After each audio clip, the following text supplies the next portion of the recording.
भारत में एक ही टाइम पर दो जगह टेररिस्ट अटैक होना ये कोई नॉर्मल बात नहीं है, प्रॉपर प्लानिंग है। सोच के देखो, पीएम मोदी जो 13 सितंबर को मणिपुर जाते हैं और उनको गए हुए 6 दिन भी नहीं होते कि वहां असम राइफल्स के जवानों पर टेररिस्ट अटैक कर दिया जाता है। और पीएम मोदी की मणिपुर दौरे के बाद जिस तरीके से फोटो अपलोड करके मैसेज दिया गया कि नॉर्थ ईस्ट से हम समझौता नहीं करेंगे, वो चुभा। और नॉर्थ ईस्ट में भारत अगर मजबूत होगा तो वो सबसे ज्यादा किसको चुभेगा? चाइना को चुभेगा। 5000 किलोमीटर से ज्यादा का रेलवे नेटवर्क भारत बना रहा है नॉर्थ ईस्ट में। सियांग रिवर पर सबसे बड़ा हाइड्रो पावर डैम बना रहा है, जो भारत का सबसे बड़ा हाइड्रो पावर प्रोजेक्ट होने वाला। और इसी सेम टाइम पर भारत ने 21 दिनों के लिए पूरे नॉर्थ ईस्ट में नोटम जारी कर रखा है। और सेम टाइम पर कमांडर कॉन्फ्रेंस की बैठकें होती हैं, जहां पर हमारे रॉ के अधिकारी, इंडियन आर्मी के अधिकारी बैठते हैं और डिस्कस करते हैं। और जब शाम को मणिपुर में टेररिस्ट अटैक होता है तो उसके 2-3 घंटे बाद डोडा उधमपुर बॉर्डर पर फायरिंग शुरू हो जाती है। और जाहिर सी बात है कि जब पाकिस्तान ने सऊदी अरब के साथ पैक्ट साइन किया कि अगर उनके ऊपर हमला होगा तो दूसरे देश के ऊपर भी हमला माना जाएगा, तो जाहिर सी बात है कि ये दोनों अटैक जब भारत में होंगे तो सबसे पहला शक किस पर जाएगा? पाकिस्तान पर, कि वो बहुत कॉन्फिडेंस में तो वो भारत पर आतंकी अटैक प्लान कर रहे हैं ऑपरेशन सिंदूर का बदला लेने के लिए। और ये शक सच भी है, क्योंकि पाकिस्तान ही बोलता है कि अब भारत में जब अटैक होगा तो वो नॉर्थ ईस्ट से होगा। और ये बात सच है। जिस तरीके से बांग्लादेश में एंटी इंडिया वाली गतिविधियां हो रही हैं, चिटागोंग पोर्ट पर जिस तरीके से एक्टिविटीज बढ़ी है, यूएस का इन्वॉल्वमेंट जिस तरीके से बढ़ा, चाइना का इन्वॉल्वमेंट जिस तरीके से बढ़ा, और भारत के बॉर्डर के पास ही चाइना को जिस तरीके से एयरबेस बनाने का एक्सेस दे चुका है बांग्लादेश, वो साफ बता रहा है कि भारत के खिलाफ जो ट्रायंगल बना है वो वर्क कर रहा है। लेकिन फिलहाल ये जो मणिपुर में टेररिस्ट अटैक हुआ है, यहाँ पर पाकिस्तान का नहीं, यहाँ पर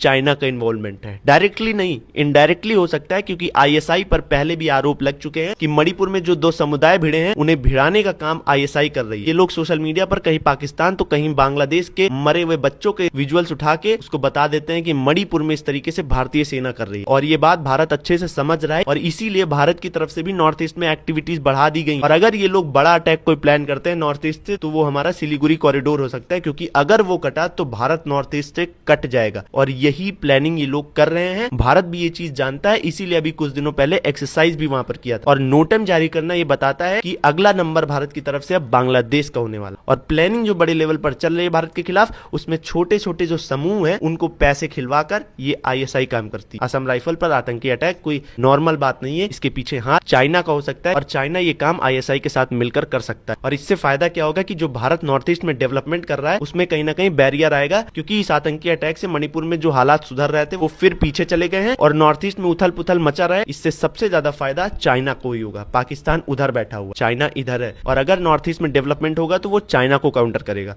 तो चाइना ये कभी नहीं चाहेगा। एक तरफ दोस्ती दिखा रहा है तो दूसरी तरफ बैकएंड से छुरा भोंकने का काम कर रहा है। ये मेरी पर्सनल थ्योरी है, बाकी आपको क्या लगता है अपना ओपिनियन कमेंट बॉक्स में जरूर दीजिएगा। जय हिंद, जय भारत।